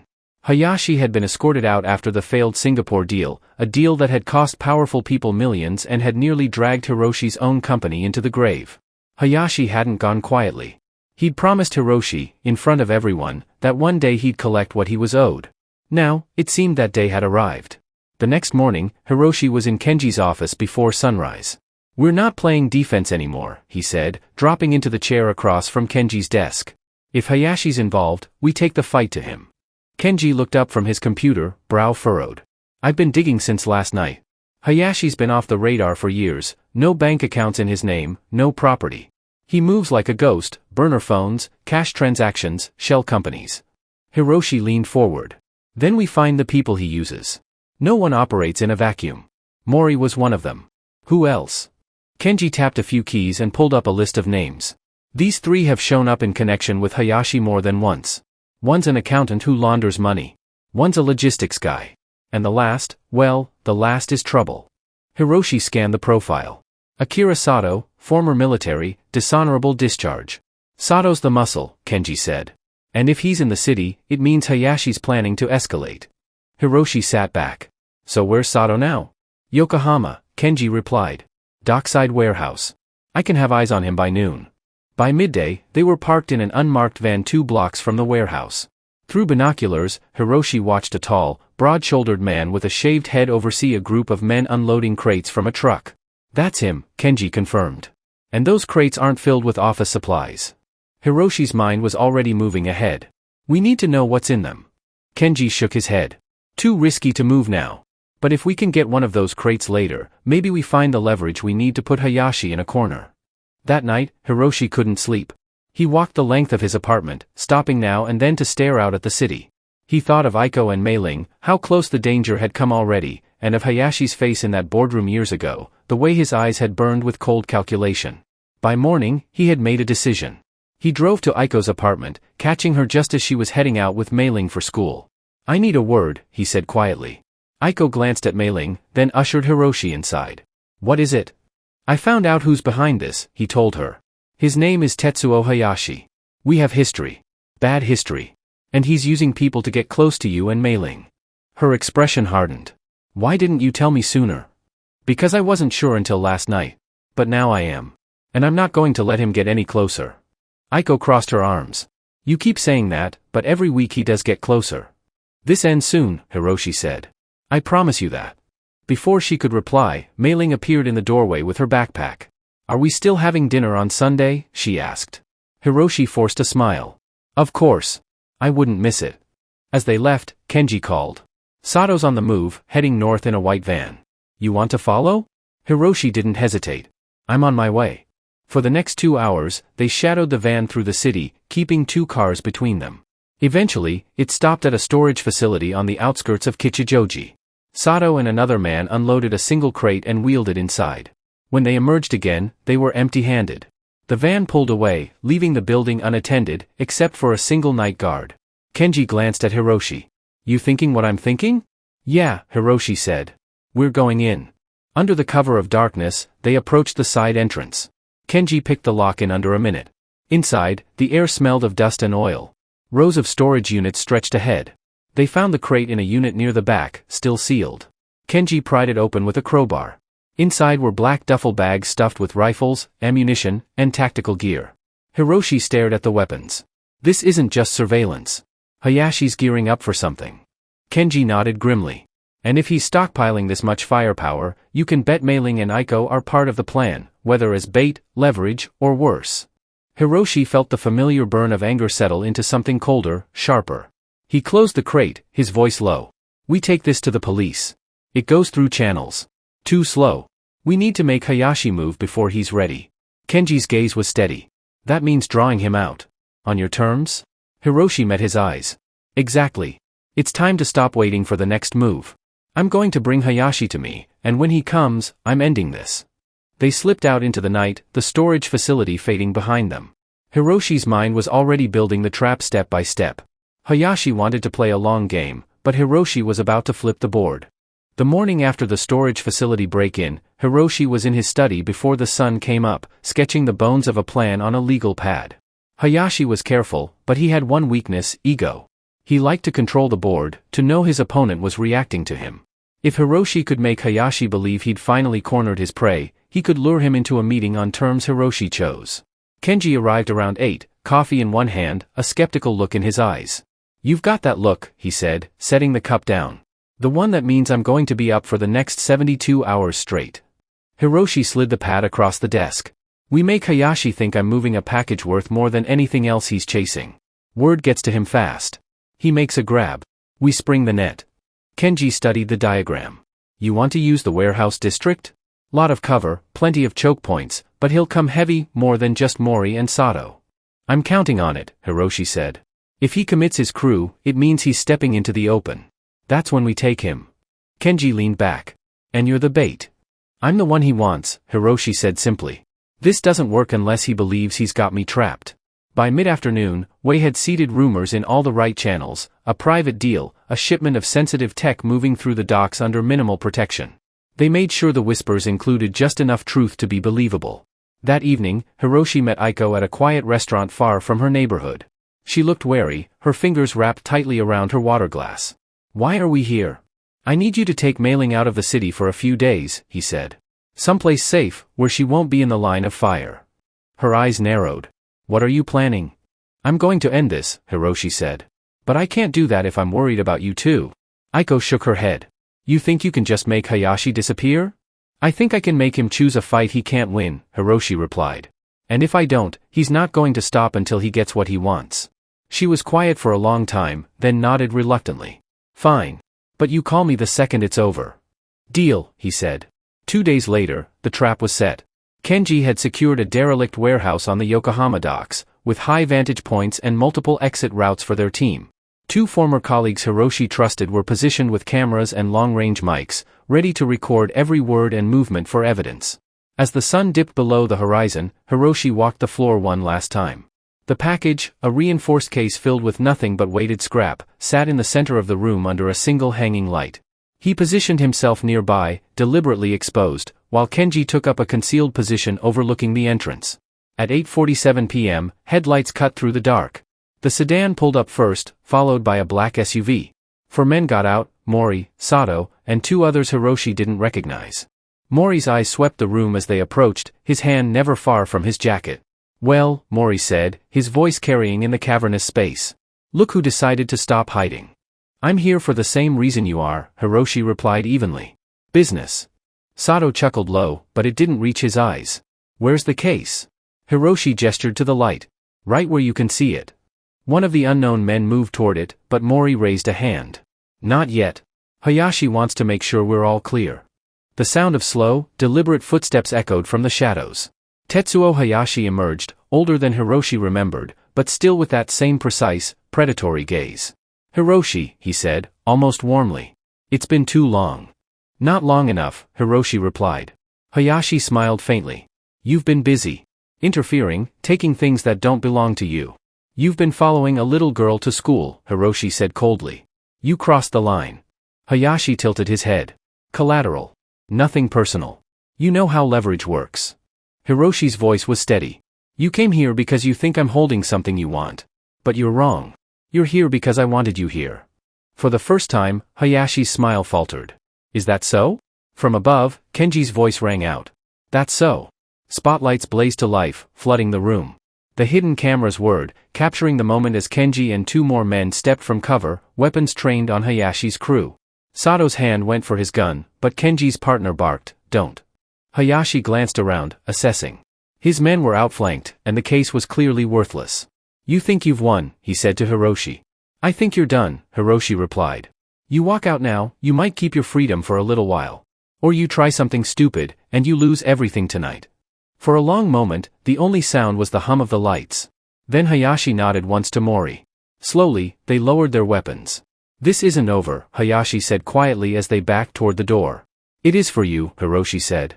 When the vehicles finally pulled away, Kenji joined Hiroshi on the floor. "We've got everything on tape, enough to bury them if they try anything again." Hiroshi exhaled, tension draining from his shoulders. "Good. Let's make sure they know we will." As they left the warehouse, Hiroshi knew Hayashi would retreat for now. But men like him never truly disappeared. And if Hayashi ever came back, Hiroshi would be ready. Because tonight, they hadn't just set a trap, they'd sent a message. The warehouse confrontation had ended without a shot fired, but the aftershocks began almost immediately. By dawn the next day, Kenji called to say two of Hayashi's men, the ones Hiroshi hadn't recognized, had been picked up by the Tokyo Metropolitan Police on unrelated charges. Hiroshi didn't believe in coincidences. Someone had tipped the police. And while it bought them breathing room, it also meant someone else was paying attention to this game. Hiroshi stood in his kitchen, coffee cooling in his hand, staring out at the muted winter sky. It should have felt like a win. Instead, it felt like the beginning of a longer fight. Kenji's footage was now in multiple secure locations, including one with a contact in the prosecutor's office who owed Hiroshi a favor. But Hayashi's quiet retreat gnawed at him. Men like Hayashi didn't sulk in the shadows. They repositioned, calculated, and struck again from a different angle. Aiko and Mei-ling were still out of the city. He hadn't told Aiko the full details of the warehouse encounter, just that the immediate danger had eased. She didn't ask for more, though the pause before she said "good" over the phone told him she suspected the truth was Messier. He promised to call when it was truly safe to come home. Later that morning, Hiroshi met Kenji in a Roppongi diner. The smell of frying tempura and burnt coffee wrapped around them as they slid into a booth. Kenji dropped a folded newspaper on the table, opened to a small column on page 3, "Unexplained Incident at Yokohama Docks Prompts Police Inquiry." The article was vague, citing anonymous sources and unconfirmed reports of multiple vehicles and unidentified men leaving the scene. "Media's sniffing," Kenji said, stirring his coffee. "We need to get ahead of it before someone spins the story against you." Hiroshi nodded. "We push our own version. Make it look like a sting on an illegal arms deal. No names, no direct ties to me." "Already working on it," Kenji said. They were halfway through breakfast when Hiroshi's phone buzzed with a number he didn't recognize. Against his better judgment, he answered. "Hiroshi?" A voice drawled, smooth and taunting. "You really think you embarrassed me last night?" "Hayashi," Hiroshi said. "You've forgotten something important." Hayashi continued. "I don't just fight in warehouses under bright lights. I fight where you don't see me coming. And I don't need to touch the girl to hurt you." "You're out of moves," Hiroshi said, keeping his tone even. "Everyone's out of moves until they're not," Hayashi replied. "Enjoy your quiet. It won't last." The line went dead. Hiroshi lowered the phone slowly. Across the table, Kenji was already watching him. "He's rattled, but he's not gone." "That's what worries me," Hiroshi said. The next 2 days were a blur of damage control. Kenji met with his prosecutor contact, ensuring the footage stayed sealed but ready for use if Hayashi made another move. Wei worked his network to find out if Hayashi had been seen leaving the city. No one had. It was as if he'd melted back into the urban sprawl. On the third day, Aiko called. "Mei-ling's restless," she said. "She wants to come home. I can't keep her in this cabin much longer without her knowing something's wrong." Hiroshi hesitated. "Give me one more day. I want to be sure." That evening, Kenji called with a lead. "One of Mori's old associates is talking. Says Hayashi's been meeting with someone out of Chiba, a middleman for a Southeast Asian crew. They're not here for you. But if Hayashi's aligning with them, it means money, manpower, and a lot of noise." Hiroshi's mind was already racing. "We can use that. If he's distracted building a new alliance, he's vulnerable." Kenji agreed to put a tail on the middleman. The next morning, the report came in. Hayashi and the contact had met in a small marina outside Chiba. No photos, just a description and a partial plate number on the contact's car. Hiroshi stared at the note. A marina means they're moving something by water. Kenji's mouth tightened. If that's true, we need to know what before it disappears. That night, Hiroshi stood at the window of his apartment, the city glittering beneath him. He thought of Hayashi's voice on the phone, the cold promise in it. He thought of Aiko's warning, her refusal to live in fear, and Mei-Ling's smile that still came to him in quiet moments. He wasn't naive. He knew this wasn't over. Hayashi had resources and the patience to wait for the perfect opening. But Hiroshi also knew something Hayashi didn't. He had no intention of waiting for the next strike. The trap at the Yokohama docks had sent a message, but the next move would end the game. He turned from the window and picked up his phone. "Kenji," he said when the line connected, "we're going to the marina tonight." Because if Hayashi was making his play on the water, Hiroshi planned to be there when the tide turned. The night air along the Chiba waterfront was sharp with salt and diesel. Hiroshi stood at the edge of the pier, hands in his coat pockets, eyes scanning the rows of darkened boats. Kenji was a shadow at his side, his breath steaming in the cold.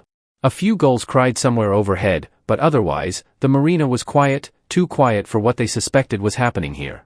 "We've got 2 hours before the tide shifts," Kenji murmured, checking his watch. "If they're moving anything big, it has to be before then." Hiroshi's gaze drifted to a cluster of vessels near the far end where the pier lights didn't quite reach.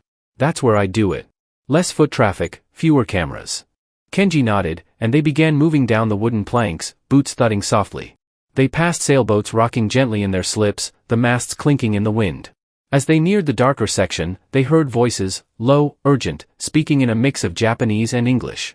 Hiroshi signaled for Kenji to hold back. He edged closer, crouching behind a stack of coiled rope. 3 men stood on the deck of a sleek white motor yacht, its name Blue Horizon painted in peeling blue letters across the stern. One of them, broad-shouldered and wearing a dark beanie, was unmistakable even in the shadows, Tetsuo Hayashi. He was speaking to a shorter man in a leather jacket who clutched a tablet computer like it was worth more than his life. "Once it's out past the 3-mile mark, it's gone," the man said in a clipped accent. "Customs won't touch it. You'll have your payment within 48 hours. Hayashi's voice was smooth. "And the other part of our arrangement? You'll have what you need," the man said. "But it won't come cheap." Kenji had slipped up beside Hiroshi, keeping low. "We need to know what's in that boat," he whispered. Hiroshi's mind raced. "We can't get on board without spooking them. But if we can tag it, we can track wherever it goes." Kenji's lips curved faintly. "Good thing I brought toys." He reached into his coat and produced a GPS tracker the size of a matchbox. They waited for the right moment, the wind whipping around them. When 2 of the men stepped below deck, Kenji moved like a shadow, slipping across the gangway and affixing the tracker beneath the hull just above the waterline. By the time Hayashi reappeared, Kenji was back at Hiroshi's side, breathing hard but grinning. "Let's go," Hiroshi said. They eased back along the pier, blending into the darkness. Once they were safely in the car, Kenji pulled out his phone and brought up the tracker's signal. "There. We've got it. If it leaves, we'll know." Hiroshi leaned back, exhaling. "We'll follow it. See where it unloads. That's when we make our move." The following afternoon, the tracker's signal began to shift. The Blue Horizon was moving south, hugging the Chiba coastline before cutting east toward open water. Hiroshi and Kenji followed by car until they reached a small private dock near Katsura. The yacht pulled in briefly, just long enough for 2 crates to be offloaded into a waiting van. They tailed the van through winding coastal roads until it stopped at an abandoned cannery.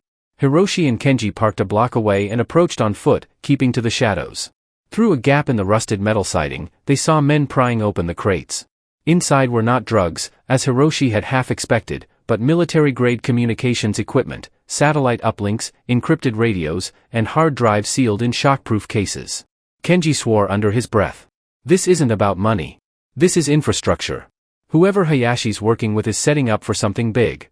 Hiroshi's stomach tightened. "Which means they'll protect it, and him, at all costs." They slipped away before they were seen.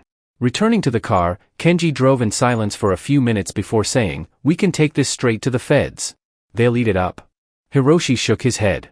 "Not yet. If we go to them now, Hayashi vanishes before they can even get a warrant. I want to be the one who brings him down." Kenji glanced at him. "That's personal talking."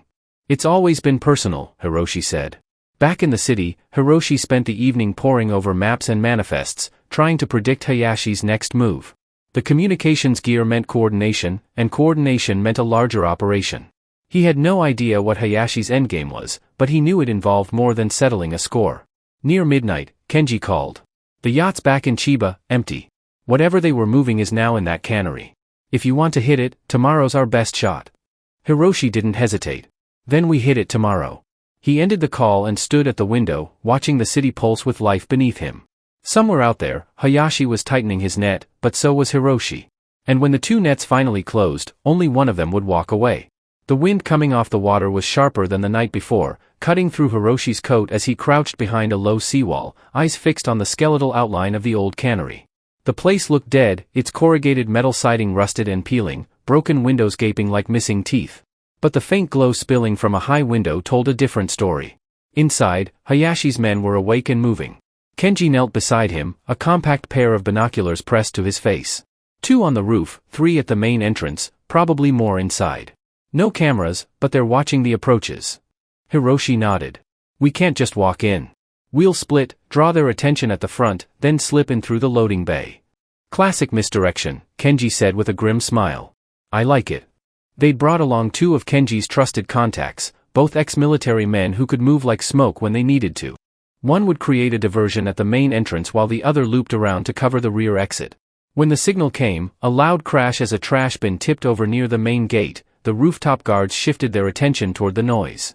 Hiroshi and Kenji took the opening, sprinting low along the side of the building until they reached the loading bay. The rusted door groaned in protest as Kenji forced it open just enough to slip inside. The air inside was thick with the smell of salt, oil, and old machinery.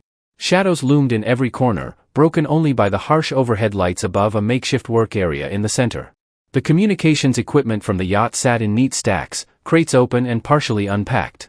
Around them, 4 men worked methodically, testing devices, scribbling notes, making adjustments. And there, leaning against a crate with his arms crossed, was Tetsuo Hayashi. Hiroshi's pulse thudded in his ears. They'd expected Hayashi to be directing from a distance, not standing in the middle of the operation. It was an opportunity, but also a trap waiting to spring. Kenji's whisper was barely audible. We can take the gear or we can take Hayashi. Not both without backup. Hiroshi's mind raced. If they grabbed Hayashi, the equipment might vanish into the wind before law enforcement could move in.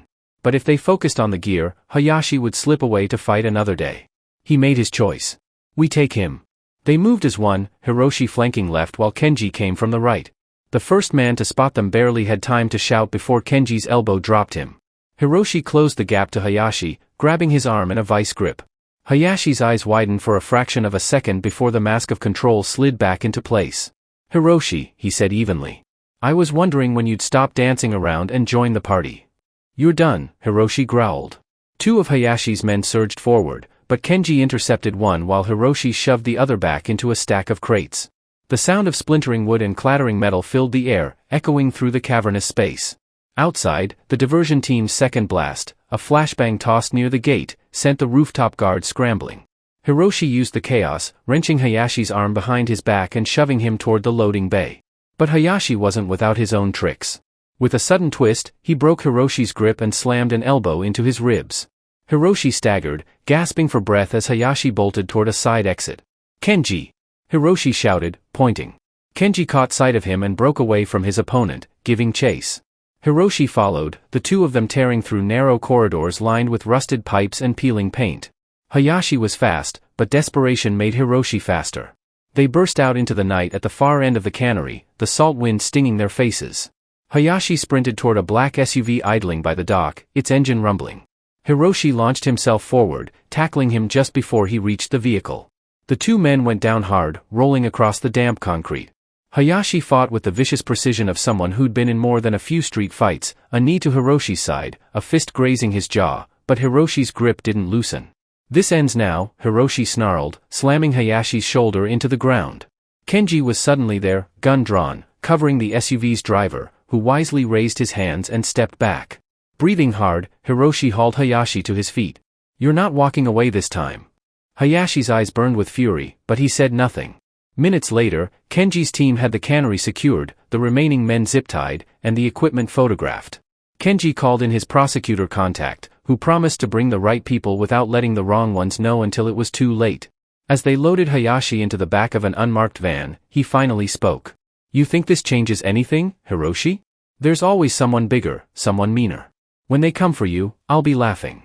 Hiroshi met his gaze. Let them come. At least I won't be hiding in warehouses. The van door slammed shut, cutting off Hayashi's smirk. Hiroshi stood there for a moment, the adrenaline still thrumming in his veins. Kenji came up beside him. We've got him, and we've got enough to keep him locked up for a long time. Let's make sure it sticks, Hiroshi said quietly as they walked back toward the cannery. Hiroshi allowed himself one brief thought: Aiko and Mei-ling could finally come home. But he knew better than to believe the fight was truly over. In his world, there was always another storm on the horizon. The city was gray and quiet the morning Hiroshi brought Aiko and Mei-ling back. A light mist hung in the air, softening the hard edges of the Tokyo skyline. Hiroshi drove with one hand on the wheel, the other resting loosely in his lap, eyes flicking to the rearview mirror where Mei-ling sat, leaning against the window. She hadn't said much since they left the cabin, just stared out at the passing streets as though memorizing them. Aiko sat beside her, her expression caught somewhere between relief and weary skepticism. You sure it's over? She asked, her voice low but firm. Hiroshi hesitated, then gave the only answer he could. Hayashi's in custody. The prosecutor has more than enough to keep him there. For now, yes, it's over. Aiko studied him for a long moment, as though weighing the weight of that, for now. She said nothing, but her hand found Mei-ling's and squeezed. When they reached their apartment building, Kenji was waiting in the lobby, leaning casually against the wall. He straightened when he saw Mei-ling, offering a small smile. Welcome home, kiddo. Mei-ling glanced up at him, then at Hiroshi. Is this the guy who helped you? She asked. Hiroshi nodded. One of them. Mei-ling's voice was soft, but her eyes were steady. Thank you. Kenji shrugged. Wasn't going to let the bad guys win. Upstairs, the apartment felt almost unfamiliar after so many days away. Aiko busied herself opening windows, letting in the damp city air. Mei-ling wandered from room to room, touching the backs of chairs, the edge of the sofa, as though reassuring herself that everything was still where it belonged.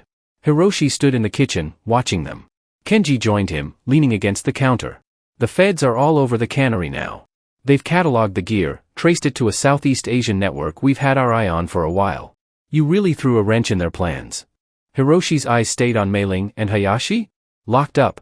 The prosecutor's filing charges today: conspiracy, trafficking in restricted equipment, attempted extortion. With the footage we've got and the witness statements, he's not wriggling out anytime soon. Hiroshi exhaled slowly. Good. For the next week, life began to settle into something resembling normal.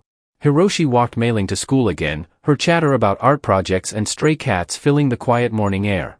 Aiko joined them for Sunday dinner, her guarded glances softening just a fraction each time Hiroshi kept his promise to show up without shadows trailing behind.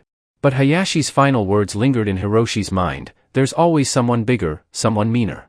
He knew better than to let his guard down completely. The city was safe for now, but it was a restless kind of safety, the kind that could shift with a single misstep. On the following Sunday, as they sat around the small kitchen table, Mei-ling pushed her sketchbook toward Hiroshi. I drew something for you, she said, her voice shy but proud. He opened it to find a new drawing, the three of them, Hiroshi, Aiko, and Mei-ling, standing by the lake near the cabin, the water shimmering under a bright sky. It was simple, but every line carried her care, her hope. It's perfect, Hiroshi said, his voice catching just slightly. Aiko looked at the drawing, then at him. For the first time in weeks, her eyes held something other than caution, a flicker of trust, fragile but real. Hiroshi folded the drawing carefully and slipped it into his pocket, next to the others she'd given him. He didn't know what storms might still be coming, but for now, this moment, this family, was enough. Aiko returned to her volunteer work, and Kenji came by less often, only to update Hiroshi on court proceedings. But beneath it all, Hiroshi carried the quiet awareness that danger wasn't something you erased. It was something you managed. One evening, as he and Mei-ling walked home from the corner store, she broke the silence between them. You didn't tell me everything, did you? Hiroshi glanced down at her. About what? About what happened, she said. About why we had to leave. He considered lying, but the look in her eyes, curious, unafraid, made him stop. No, he said honestly. I didn't tell you everything. Some things I kept back because I didn't want you to be scared. Mei-ling thought about that for a moment. I think I'd rather know, even if it's scary. Hiroshi nodded slowly. Maybe you're right. But for now, just know this, you were never alone. Not for 1 second. She smiled faintly, and that was enough. Days later, the trial began. Hiroshi wasn't required to testify, but he attended anyway, sitting quietly in the back of the courtroom. Hayashi sat at the defense table in a crisp suit, looking more like a boardroom executive than the man Hiroshi had tackled on the dock. Their eyes met only once, a brief flicker in which Hayashi's calm mask didn't quite hide the frustration beneath. The prosecution's case was airtight. The footage from the Yokohama docks, the tracker data from the yacht, the seizure of the cannery equipment, it all painted a picture too detailed to refute. By the end of the second week, the jury returned with a guilty verdict on all major charges. That night, Hiroshi walked alone along the Sumida River, the city lights glittering across the water. He thought of everything that had brought him here: the chance encounter with Mei Ling, the threat Hayashi had posed, the trap at the warehouse, the chase through the cannery. It felt less like a victory than a reprieve, a pause in a game that never truly ended. When he returned home, Aiko was waiting for him on the balcony, 2 mugs of matcha in hand. "So," she said, "does this mean we can breathe now?" Hiroshi took the matcha, savoring the warmth against his fingers. "For now, yes. But we stay ready. People like Hayashi don't happen once, they happen all the time. You just have to make sure you're not caught sleeping when they do." Aiko studied him, then nodded. "At least we're together." He looked through the sliding door to where Mei Ling was curled on the couch with a book, the lamplight spilling across her face. "Yeah," he said quietly. "That's what matters." The mist had lifted from the city, and a clean, cold moon hung over the Tokyo skyline. For the first time in weeks, Hiroshi felt something close to peace. It wasn't the end of the story, just the end of this chapter. And whatever came next, they would face it together. The story reminds us that justice is not always about grand victories, but about persistence, courage, and protecting the people who matter most. True strength lies in standing up to threats even when the outcome is uncertain, and in refusing to let fear dictate our actions.